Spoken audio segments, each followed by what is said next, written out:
This channel does not promote any violent, harmful, or illegal activities. All content provided by this channel is meant for an educational purpose only.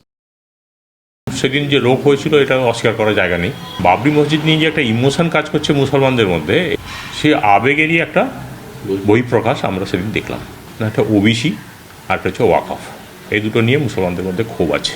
আরেকটা আছে যে বঞ্চনা, আর মুসলমানরা ভাবছে যে আমাদের বঞ্চনা করা হচ্ছে। এই সব মিলিয়ে সম্মিলিত মানে এই যে আবেগ এবং সম্মিলিত ক্ষোভ মিলে এটার আউটবাস্ট করেছে সেদিন। আমার ব্যক্তিগত মতামত হচ্ছে যে আমি প্রায়োরিটি দিই আর কি, মন্দির মসজিদের চাইতে আমি প্রায়োরিটি দিই যে প্রপার শিক্ষা দেশের হোক, অগ্রগতির জন্য দেশে যেটা লাগবে প্রপার শিক্ষা চাই, প্রপার স্বাস্থ্য হওয়া চাই। মন্দির মসজিদ যারা বেশি বিলিভার আছেন, যারা মন্দির মসজিদ তৈরি করছেন, এইটার এই কম্পিটিশনের কোনো দরকার ছিল না, বাট হচ্ছে মানুষের বিশ্বাসের উপরে তো আপনার কিছু বলার নেই। পার্টি তৈরি হবে, সে কার সঙ্গে কম্বাইন করছে। মানুষের তো আবেগের কথা বললাম, মসজিদ নিয়ে মানুষের আবেগ আছে, কিন্তু পার্টি একটা নতুন তৈরি হলে তাকে নিয়ে আবেগ আছে কিনা সেটা একটা প্রশ্নচিহ্ন থেকে যায়। একটু ওয়েট করুন, ওয়েট অ্যান্ড ওয়াচ, সময়টা আছে।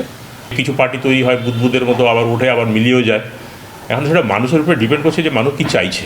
আমি সেভাবে অ্যানালাইজ করে দেখিনি। রাজনীতি আমি ওখানে করি, এখানে তো রাজনীতি করছি না। আর আমি তো কোনো পদাধিকারী নয় যে আমি রাজনীতির কথা বলবো।